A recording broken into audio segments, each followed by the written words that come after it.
యోహాను రాసిన మొదటి పత్రిక 5వ అధ్యాయము.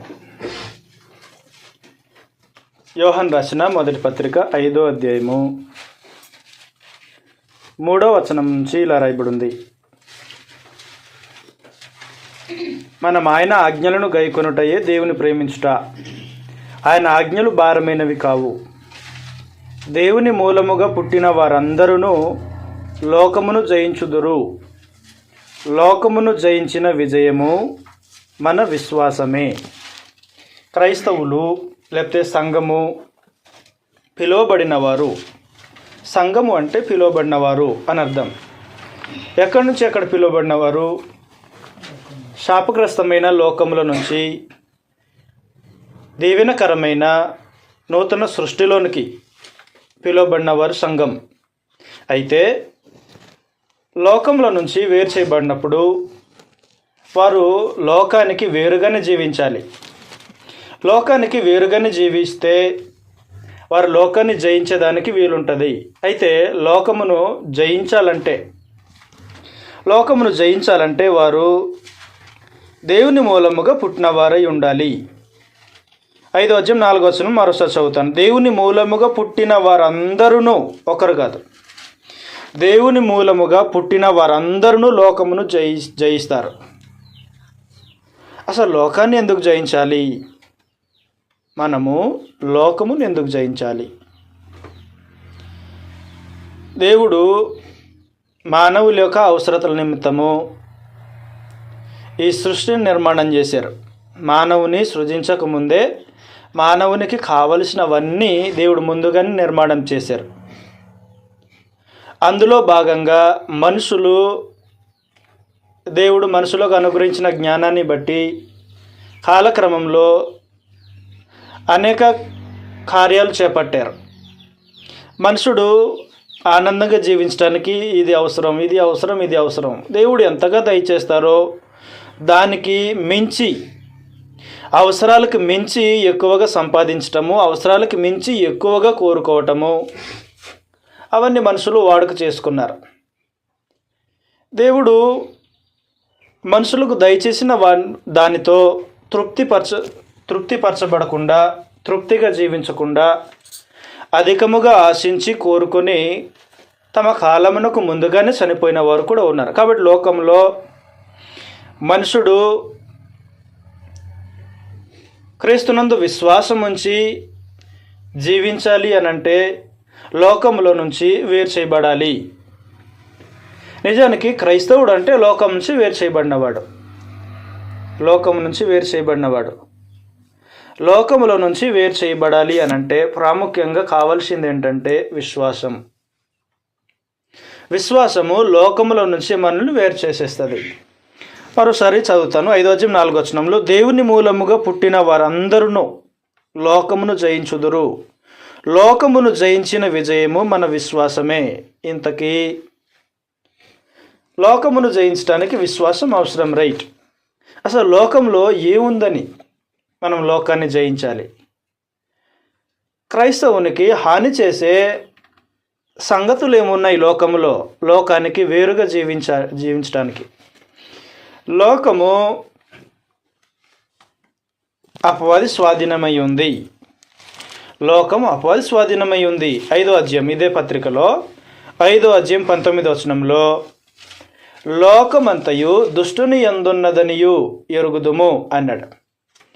5వ అధ్యాయం 19వ వచనం, మనము దేవుని సంబంధులమనియు లోకమంతయు దుష్టుని యందున్నదనియు ఎరుగుదుము. ఎందుకు లోకమునకు క్రైస్తవులు వేరుగా జీవించాలి అంటే లోకం అపవాది స్వాధీనమై ఉంది. అపవాది స్వాధీనంలో ఉన్న లోకంలోనే మనం ఉంటే మనము అపవాది స్వాధీనంలోనే ఉంటాం. మనము అపవాది స్వాధీనంలో ఉండకుండా విడిపించబడిన వారం, అపవాది బంధకం నుంచి విడిపించబడిన వారం. అందులో లోకంలో ఉండకూడదు. లోకంలో ఉండకుండా ప్రత్యేకంగా జీవించాలంటే విశ్వాసం వేరు చేసేస్తుంది. కాబట్టి లోకము అపవాది స్వాధీనంలో ఉంది. అపవాది స్వాధీనమందున్న లోకంలో ఏమేమున్నాయి అంటే 2వ అధ్యాయము 15వ వచనం నుంచి, ఇదే యోహాను రాసిన మొదటి పత్రిక 2వ అధ్యాయము 15వ వచనంలో, ఈ లోకమునైనను లోకంలో ఉన్న వాటినైనను ప్రేమింపకుడి. క్రైస్తవులు లేకపోతే దేవుని యందు విశ్వాసం ఉంచిన వారు లోకమును ప్రేమించకూడదు. లోకం మాత్రమే కాదు, లోకములో ఉన్న వాటిని కూడా ప్రేమించకూడదు. ఎవడైనను లోకమును ప్రేమించిన ఎడల తండ్రి ప్రేమ వానిలో నుండదు. లోకములో ఉన్నదంతయు అనగా శరీరాశయు, నేత్రాశయు, జీవపు డంబమును తండ్రి వలన పుట్టినవి కావు, అవి లోక సంబంధమైనవే. కాబట్టి ఎవడైనను లోకమును ప్రేమిస్తే, లోకములు ఏమున్నాయో చెప్పేశాడు. లోకంలో శరీరాశ, నేత్రాశ, జీవపు డంబం. ఈ శరీరాశ, నేత్రాశ, జీవపు డంబం అనే వాటిని జయించేదే విశ్వాసం. శరీరాశ, నేత్రాశ, జీవపు డంబమును జయించనిది లోక సహవాసం. లోక సహవాసము శరీరాశలో, నేత్రాశలో, జీవపు డంబంలో నిమగ్నమై ఉంటే, విశ్వాసము శరీరాశను, నేత్రాశను, జీవపు డంబమును జయిస్తారు. కాబట్టి క్రైస్తవులు లోకం నుంచి వేరు చేయబడినవారు, రైట్. లోకంలో నుంచి వేరు చేయబడినవారు వేరు చేయబడినట్టుగానే బ్రతకాలి. అందులో మిళితమైపోకూడదు, కలిసిపోకూడదు, కలవకూడదు. మేకలు, గొర్రెలు ఒకే మందగా కలిసి మేస్తున్న గొర్రె మందలు వేరే, మేకల మందలు వేరే, అవి కలవవు. అవి తినే ఆహార పదార్థాలు వేరే, వాటి స్వభావాలు వేరే, వాటి లక్షణాలు వేరే, ఒకే చోట ఉన్నాయి కానీ వేరే వేరేగా జీవితాలు కొనసాగిస్తాయి. అలాగ క్రైస్తవుడు లోకంలోనే ఉంటాడు. లోకంలోనే ఉంటాడు అంటే కొరింథీ మొదటి పత్రిక 6వ అధ్యాయంలో, కొరింథీయులకు రాసిన మొదటి పత్రిక 5వ అధ్యాయం, క్షమించండి, కొరింథీయులకు రాసిన మొదటి పత్రిక 5వ అధ్యాయంలో 9వ వచనం నుంచి ఇలా రాయబడింది. కొరింథీయులకు రాసిన మొదటి పత్రిక 5వ అధ్యాయం 9వ వచనంలో, జారులతో సాంగత్యం చేయవద్దని నా పత్రికలో మీకు రాసి ఉంటిని. అయితే ఈ లోకపు జారులతోనైనను, లోబులతోనైనను, దోచుకుని వారితోనైనను, విగ్రహారాధకులతోనైనను ఏ మాత్రమును సాంగత్యం చేయవద్దని కాదు. ఎందుకంటే లోకంలోనే వాళ్ళందరూ ఉన్నారు. విగ్రహారాధకులు ఉన్నారు, దొంగలు ఉన్నారు, దోచుకునేవారు ఉన్నారు, జారులు, అందరూ లోకంలోనే ఉన్నారు. వారితో సాంగత్యం చేయవద్దని కాదు. అలాగైతే మీరు లోకముల నుండి వెళ్ళిపోవలసి వచ్చును. అలాంటి మనుషుల దగ్గర నుంచి వేరుగా ఎక్కడో మనుషులే లేని చోటుకి వెళ్ళి మీరు బ్రతకాల్సి వచ్చును. దాని భావం అది కాదు. ఇప్పుడైతే సహోదరుడు అనబడిన వాడెవడైనను, జారుడు కానీ, లోబి కానీ, విగ్రహారాధకుడు కానీ, తిట్టుబోతు కానీ, త్రాగుబోతు కానీ, దోచుకొనివాడు కానీ అయ్యున్న ఎడల అట్టి వారితో సాంగత్యం చేయకూడదు, వారితో భుజింపనకూడదు. కాబట్టి అలాంటి వారు ఎవరైనా ఉంటే, అలాంటి మనుషులు ఉంటే, అలాంటి వారితో మీరు కలిసి ఉండొద్దు, సహవాసం చేయొద్దు. కాబట్టి లోకం నుంచి వేరుగా ఉండడం అంటే అలాంటి వారి నుంచి దూరంగా ఉండడం. అలా దూరంగా ఉండాలి అంటే విశ్వాసము చాలా ప్రాముఖ్యంగా అవసరమై ఉంది. విశ్వాసము శరీరాశను, నేత్రాశను, జీవపు డంబమును కలిగి ఉన్న వానిని విశ్వాసం ఏం చేసి జయించేసేస్తుంది, దానిని జయిస్తుంది. నిజానికి అపవాది యొక్క ఆయుధాలు శరీరాశ, నేత్రాశ, జీవపు డంబం. ఈ 3 ఆయుధాలు అపవాదివి. ఇవి అపవాది ఎప్పటికప్పుడు ధరించుకునే ఉంటాడు. లూకాసు వార్త 11వ అధ్యాయం 21వ వచనంలో, లూకాసు వార్త 11వ అధ్యాయం 21వ వచనంలో ఇలా రాయబడి ఉంది, బలవంతుడు ఆయుధములు ధరించుకొని తన ఆవరణమును కాచుకొనున్నప్పుడు తన సొత్తు భద్రముగా ఉండును. కాబట్టి బలవంతుడు అపవాది, బలవంతుడైన అపవాది తన ఆయుధములను ధరించుకున్నాడు. ఆయుధం ఏంటి? ఆయుధాలు ఏంటంటే శరీరాశ, నేత్రాశ, జీవపు డంబం. శరీరాశ, నేత్రాశ, జీవపు డంబం అనే ఈ ఆయుధాలు ధరించుకొని సిద్ధంగా ఉంటాడు అపవాది. లోకం తన స్వాధీనంలో ఉంది. తన స్వాధీనం అందున్న లోకంలో అపవాది బలవంతుడు. తన లోకము తన సామ్రాజ్యమై ఉంది. తన సామ్రాజ్యంలో ఆయుధాలు, ఏ రాజ్యంలోనైనా ఆ రాజ్యము బలముగా ఉంది అంటే ఆయుధాలని బట్టి బలంగా ఉన్నట్టు. ఆయుధాలని బట్టి బలంగా ఉన్నట్టు, అక్కడ సైన్యాన్ని బట్టి బలంగా ఉన్నట్టు. అపవాది యొక్క సైన్యము లోకస్తులందరూ అపవాది యొక్క సైన్యం. అపవాది యొక్క ఆయుధాలు శరీరాశ, నేత్రాశ, జీవపు డంబం. ఇప్పుడు క్రైస్తవుడు లోకమునకు వేరై జీవించడానికి అపవాదితో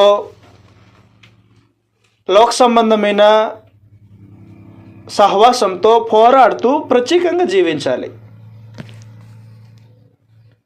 కాబట్టి మనము లోకముల నుంచి వేరుగా జీవించాలి అంటే విశ్వాసం చాలా ప్రాముఖ్యం. ఏ వ్యక్తికి అయితే విశ్వాసం ఉండదో వాడు లోకంలో కలిసిపోతాడు. విశ్వాసము లేనివాడు నశించిపోతాడు. కాబట్టి దేవుని యందు విశ్వాసం చాలా ప్రాముఖ్యం అయి ఉంది. క్రీస్తునందు విశ్వాసం చాలా ప్రాముఖ్యము అయి ఉంది. విశ్వసించని వాడు జీవం చూడడు. క్రీస్తునందు విశ్వాసం ఉంచని వాడు జీవం చూడడు, మరణంలోనే నిల్చుంటాడు. యోహాను సువార్త 3వ అధ్యాయము 36వ వచనంలో ఇలా రాయబడి ఉంది. యోహాను సువార్త 3వ అధ్యాయం 36వ వచనంలో, కుమారుని యందు విశ్వాసం ఉంచువాడే నిత్య జీవం గలవాడు. కుమారునికి విధేయుడు కానివాడు జీవము చూడడు కానీ దేవుని ఉగ్రత వాని మీద నిలిచి ఉండును. కాబట్టి మరణం మీద నిల్చున్నాడు. కుమారుని యందు విశ్వాసం కలిగిన వాడు నిత్య జీవం మీద నిల్చున్నాడు. నిత్య జీవం పొందుకోవాలంటే విశ్వాసం అవసరమై ఉంది. విశ్వసించని వాడు లోకంలోనే ఉన్నాడు.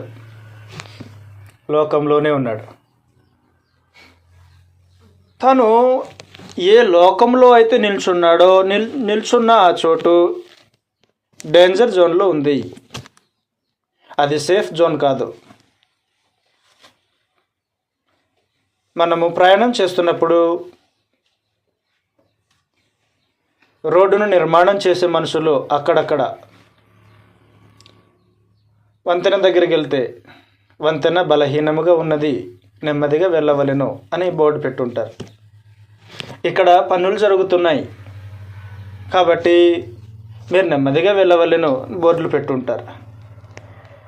మనిషి నిలబడి ఉన్న లోకం శాపగ్రస్తమైంది, అది డేంజర్లో ఉంది. లోకము ప్రమాదంలో ఉంది.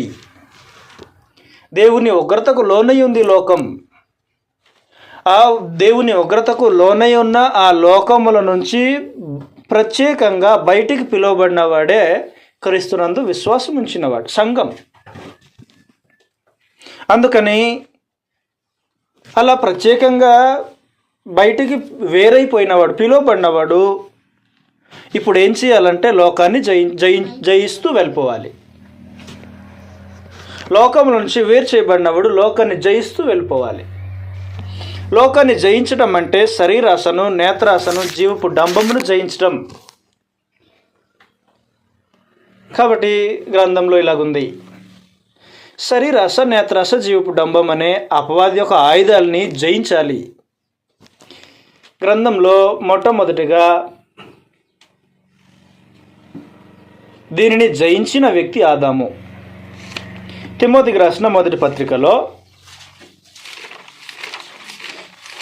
2వ అధ్యాయం, తిమోతికి రాసిన మొదటి పత్రిక 2వ అధ్యాయము 13వ వచనంలో ఇలా రాయబడి ఉంది.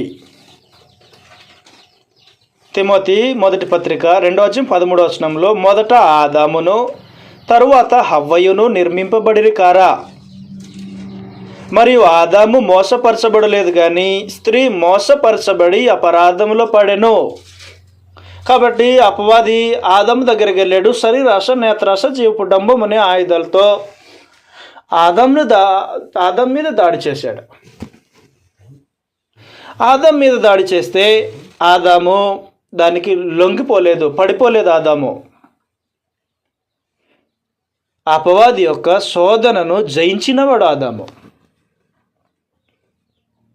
అయితే తన భార్య మాట విని అపరాధంలో పడ్డాడు, పాపం చేశాడు. తన భార్య మాట వినకుండా గతంలో అపవాది మాటలు విని అపవాది మాటకు లోబడినవాడు కాదు. కాబట్టి శరీరాశ, నేత్రాశ, జీవపు డంబమును తన భార్య మాట విని పాపం చేయకముందు ఆదాము సాతాన్ యొక్క శోధనను జయించినవాడు. తరువాత రెండో వ్యక్తి నోవాహు శరీరాశ, నేత్రాశ, జీవపు డంబమును జయించినవాడు, లోకమును తన విశ్వాసం చేత జయించినవాడు నోవాహు కాలంలో ప్రజలు ఇలా ఉన్నారు. లూకాసు వార్త 17వ అధ్యాయంలో, లూకాసు వార్త 17వ అధ్యాయము 26వ వచనంలో ఇలా రాయబడి ఉంది.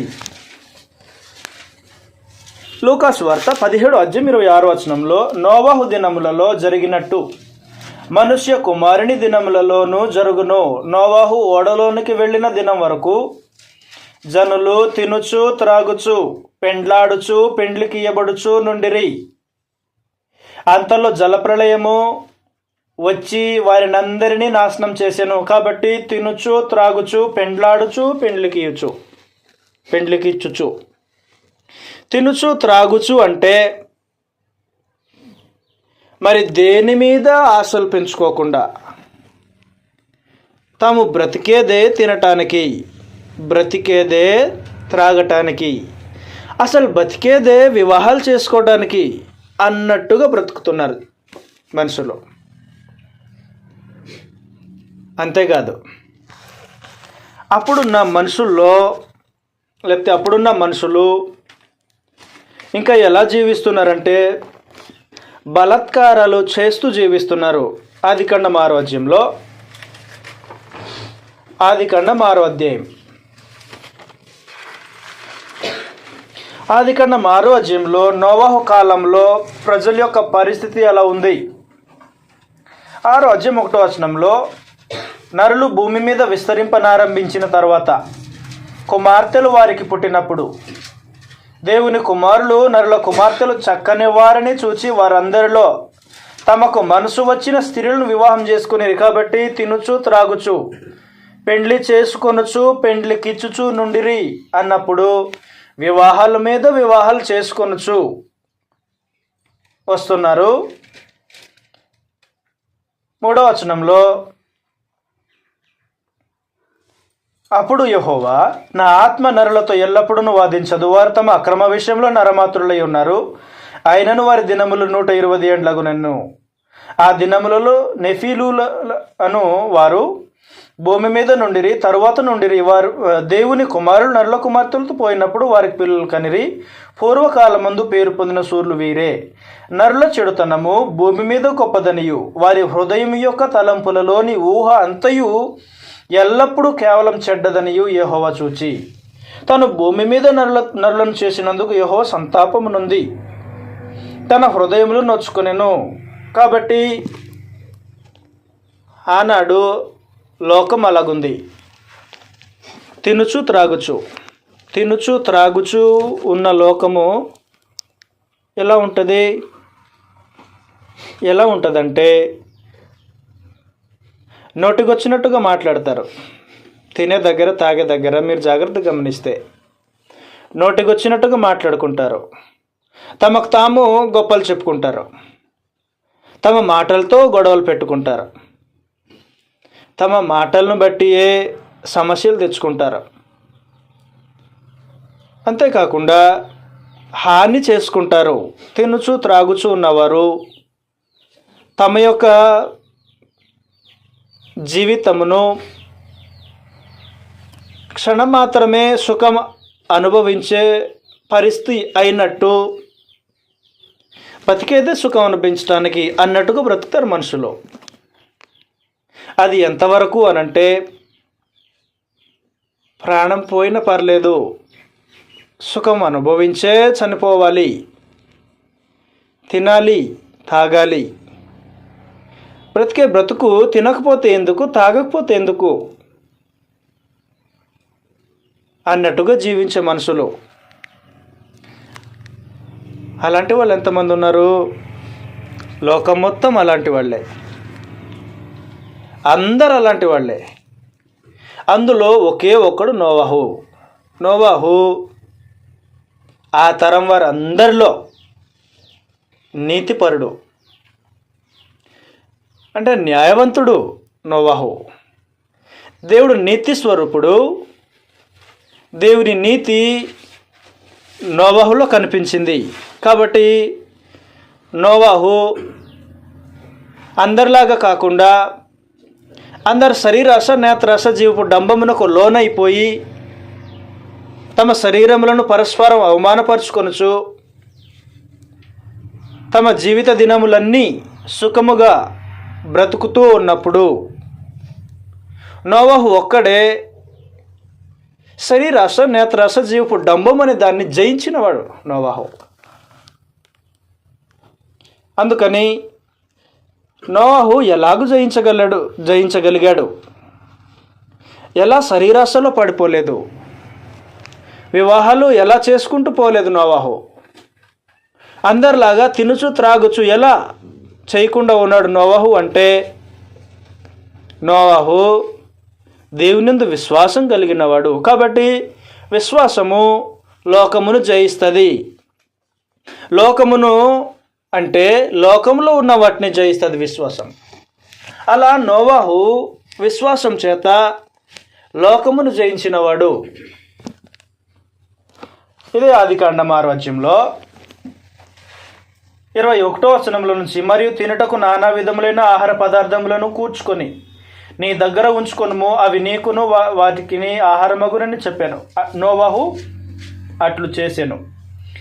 దేవుడు అతనికి ఆజ్ఞాపించిన ప్రకారం యావత్తు చేసెను. కాబట్టి లోకమును జయించాలంటే దేవుడు విశ్వాసికి ఆజ్ఞాపించిన వాటినన్నిటినీ చేయవలసిన అవసరమై ఉంది. కొన్ని కాదు, అన్నీ. అందుకని క్రైస్తవుడు లోకమును జయించాలి. లోకమును జయించాలంటే దేవుని మూలముగా పుట్టి ఉండాలి. లోకమును జయించాలంటే వాక్యానుసారమైన విశ్వాసి అయి ఉండాలి. వాక్యానుసారమైన విశ్వాసి అయి ఉండాలి. ఆ విశ్వాసం చేత లోకమును జయించేయవచ్చు. అలా జయించిన వారిలో ఆదాము పాపం చేయకముందు ఆదాము జయించాడు ఒకసారి అనే దానికి బదులుగా తన భార్య మాట విని పండు తిననన్ని రోజులు ఆదాము జయించాడు. ఆ తర్వాత లోకమును జయించిన వ్యక్తి ఎవరు అంటే నోవాహు. ఆ తర్వాత లోకమును జయించిన మరో వ్యక్తి లోతు కాలంలో కూడా పరిస్థితి ఇలాగుంది. లూకాసు వార్త 17వ అధ్యాయంలో, లూకాసు వార్త 17వ అధ్యాయము 28వ వచనంలో, లూకాసు వార్త 17వ అధ్యాయం 28వ వచనంలో, లోతు దినములలో జరిగినట్లును జరుగును. జనులు తినుచు త్రాగుచు కొనుచు అమ్ముచు నారు నాటుచు ఇండ్లు కట్టుకొనుచు నుండిరి. కాబట్టి లోతు దినములలో ప్రజలు తింటున్నారు, త్రాగుతున్నారు. అంతేకాదు, వారు వ్యాపారాలు చేస్తున్నారు, అమ్ముతున్నారు, కొంటూ ఉన్నారు, వ్యవసాయాలు చేస్తున్నారు. ఆ తర్వాత మంచి మంచి ఇల్లులు కట్టుకుంటున్నారు. అలా భౌతిక సంబంధమైన దాని మీద ఈ లోక సంబంధమైన వాటి మీద బాగా వృద్ధి చెంది పాపంలో కూడా వృద్ధి చెందారు. పాపం విషయంలో కోతకొచ్చేసింది, పంట కోసేయాలి. కాబట్టి సొదొమ గొమొర పట్టణాలు, ఆ పట్టణాలు చుట్టూ ఉన్న గ్రామాలు, సొదొమ ఎలాగైతే గొమొర ఎలాగైతే పాపాలు చేస్తూ లోకంలో ఉన్న వాటిని అనుసరించి, అంటే శరీరాస నేత్రస జీవపు డంబం లోకంలో ఉన్నది, అది దానిని అనుసరించి పాపం చేసేసింది పట్టణాలు. ఆ పట్టణంలో లోతు ఉన్నాడు. లోతు వారి నడవడిని చూస్తున్నాడు. నడవడి వ్యాపారాలు చేస్తున్నారు, కొంటున్నారు, అమ్ముతున్నారు. ఆ తర్వాత ఇల్లులు కట్టుకుంటున్నారు, సంపాదిస్తున్న సంపద గొప్పగా జీవించటానికి. కాబట్టి జనులు తినుచు, త్రాగుచు, కొనుచు, అమ్ముచు, నారు నాటుచు, ఇండ్లు కట్టుచు నుండిరి. అది పరిస్థితి. ఇలాగున్నప్పుడు వారి ప్రవర్తన ఎలా ఉందంటే, పేతురు 2వ పత్రిక 2వ అధ్యాయంలో, పేతురు రాసిన 2వ పత్రిక 2వ అధ్యాయం 6వ వచనంలో ఇలా రాయబడి ఉంది. పేతురు రాసిన 2వ పత్రిక 2వ అధ్యాయం 6వ వచనంలో, మరియు ఆయన సొదొమ గొమొర్రాలను పట్టణములను భస్మం చేసి ముందుకు భక్తిహీనులకు వారికి వాటిని దృష్టాంతముగా ఉంచుటకై వాటికి నాశనం విధించి దుర్మార్గుల కామ వికారయుక్తమైన నడవడి చేత బహుబాధపడిన నీతిమంతుడగు లోతును తప్పించెను. ఆ నీతిమంతుడు వారి మధ్యను కాపురముండి తాను చూచిన వాటిని బట్టి వినిన వాటిని బట్టి వారి అక్రమమైన క్రియల విషయంలో దినదినము నీతిగల తన మనస్సును నొప్పించుకొనుచు వచ్చెను. కాబట్టి అలాంటి మనుషులు తమ యొక్క నడవడి, తమ యొక్క ప్రవర్తన, వారి యొక్క మాటలు, ఆ మాటలు వింటున్నాడు, లోతుకు బాధ కలుగుతుంది. వారి ప్రవర్తన చూస్తున్నాడు, ప్రవర్తన లోతును బాధిస్తుంది. జయించాలి. ఇలాంటి లోకాన్ని జయించడానికి నీతి, దేవుని యందు విశ్వాసము లోకమును జయించేసేస్తుంది. శరీరాస, నేత్రాస, జీవపు డంబం అనే వాటిని జయించాలంటే విశ్వాసం చాలా ప్రాముఖ్యం.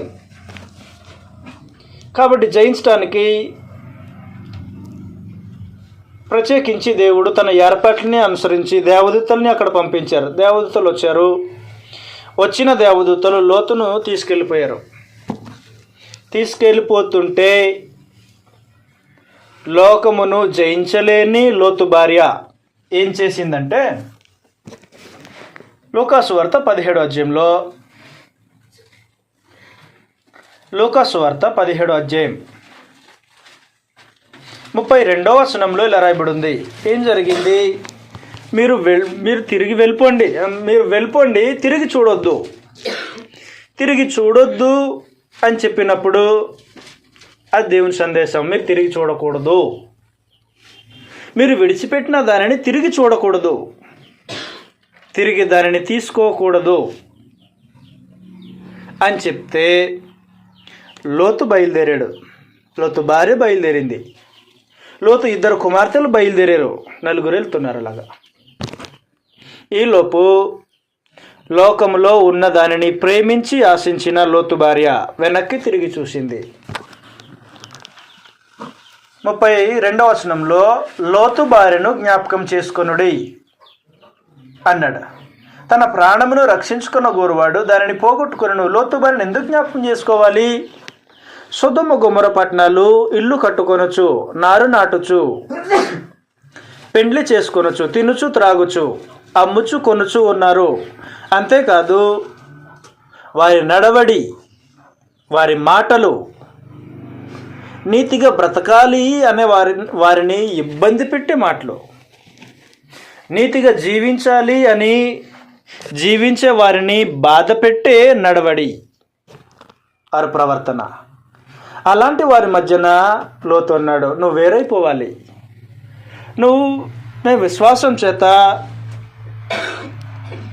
ఈ లోకాన్ని జయించేసావు కాబట్టి నేను సపరేట్ చేసాడు దేవుడు. సపరేట్ చేసినప్పుడు వారిలోనే లోతు భార్య లోకాన్ని ఆశించిన భార్య, శరీరాశకు లోబడిపోయిన భార్య వెనక్కి తిరిగి చూసింది.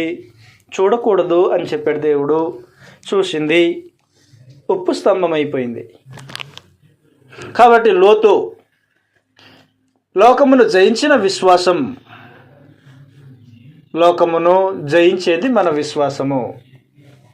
తరువాత లోకమును జయించిన విశ్వాసం చేత జయించిన మరొక వ్యక్తి మోషే.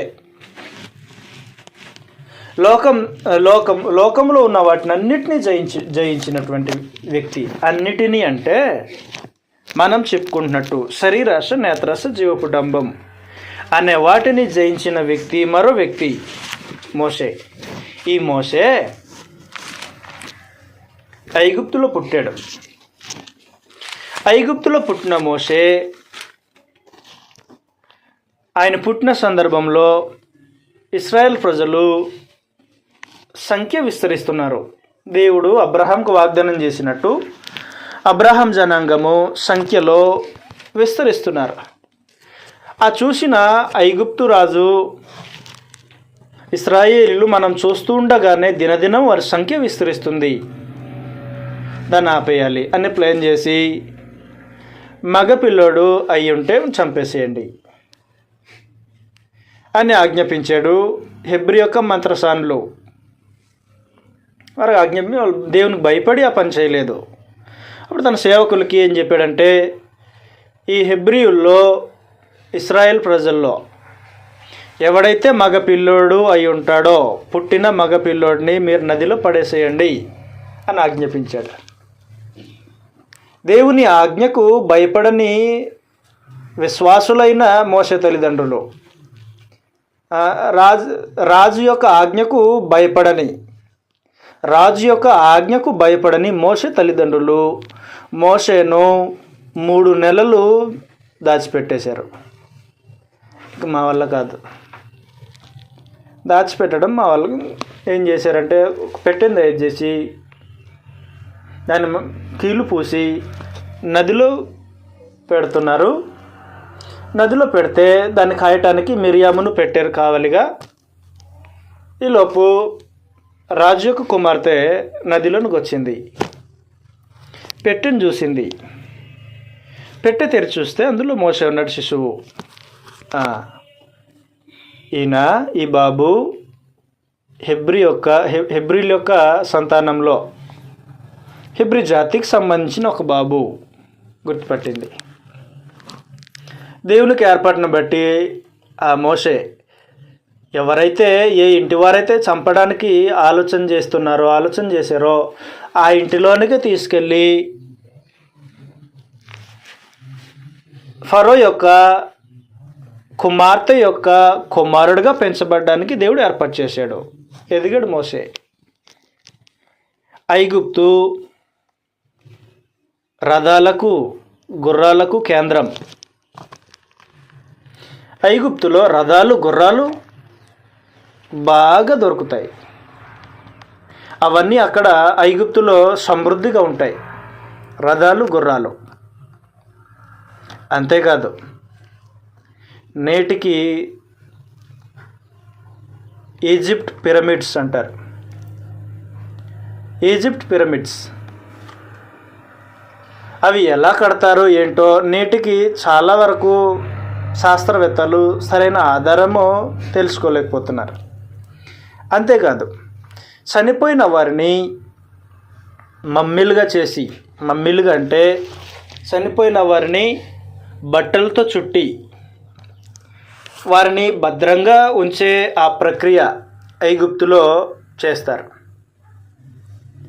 అలాంటి ఆలోచనలు, టెక్నాలజీ ఐగుప్తులో అప్పుడుంది.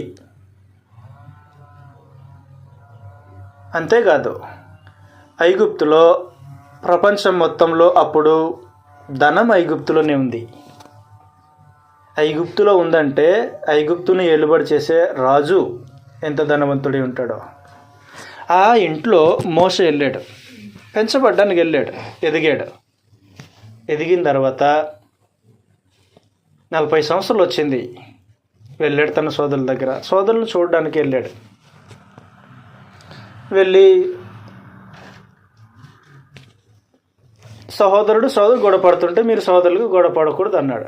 అయిపోయింది. ఐగుప్తుడు ఇశ్రాయేల్ని ఇబ్బంది పెడుతున్నాడు. ఐగుప్తుడిని కొట్టి చంపేశాడు మోషే. మరో రోజు వెళ్ళాడు, ఇశ్రాయేల్ గొడవ పడుతున్నాడు, మీరు ఎందుకు సోదరులు కదా ఎందుకు గొడవ పడుతున్నారు అన్నాడు. నిన్న ఐగుప్తుడిని చేసినట్టే మమ్మల్ని కూడా అలా చేద్దామనుకుంటున్నావా, చంపేద్దామనుకుంటున్నావా అన్నారు. భయపడి పారిపోయి మరో 40 సంవత్సరాలు ఉన్నాడు. దేవుని చేత తిరిగి వచ్చేసాడు.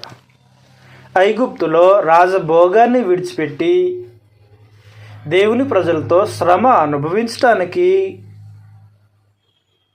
దేవుని యందు విధేయత చూపినవాడు, దేవునికి విధేయత చూపినవాడు మోషే.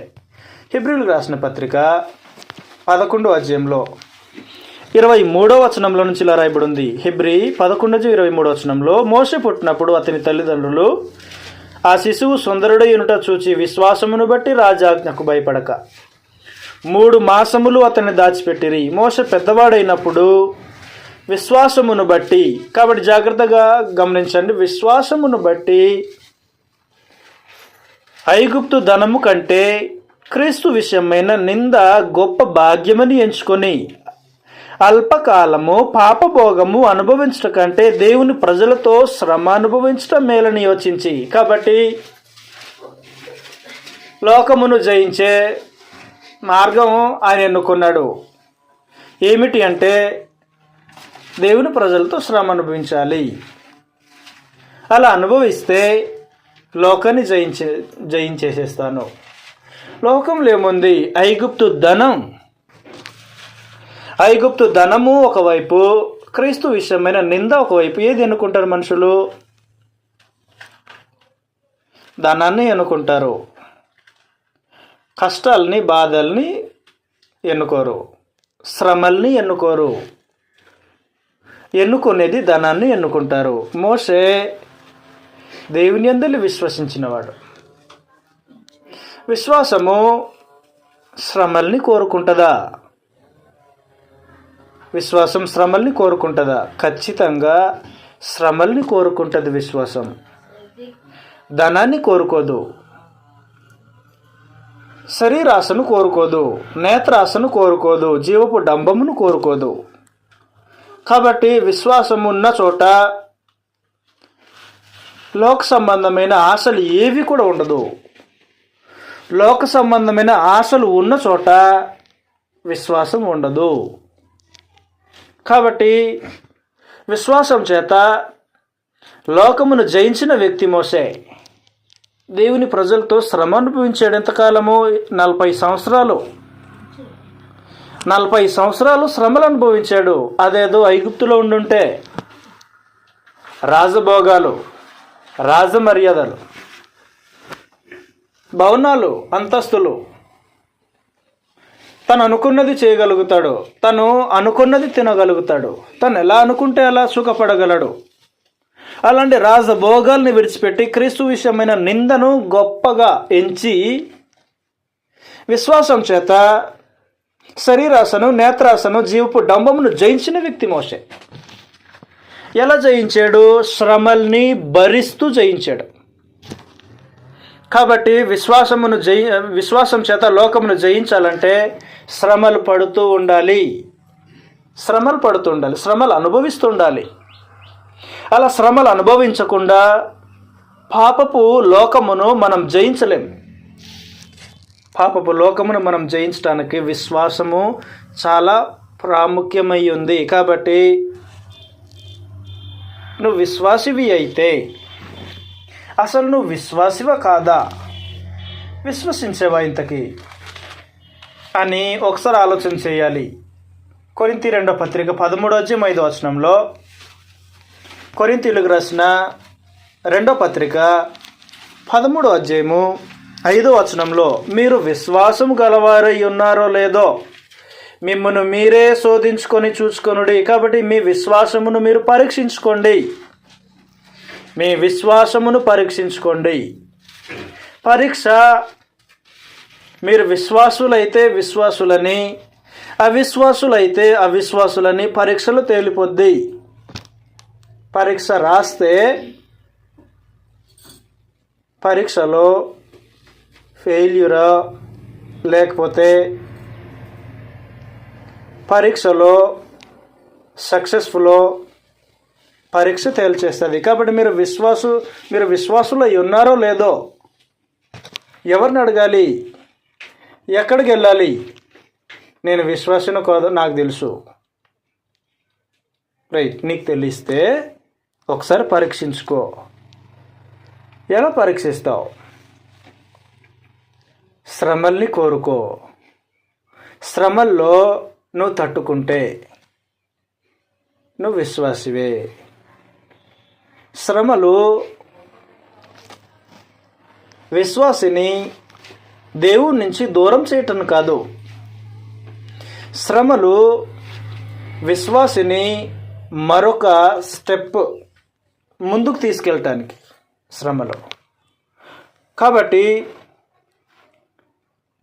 నోవాహు జయించినట్టు, లోతు జయించినట్టు, మోసే జయించినట్టు ఇలాగూ తమ విశ్వాసం చేత లోకాన్ని జయించిన వారు అనేక మంది ఉన్నారు.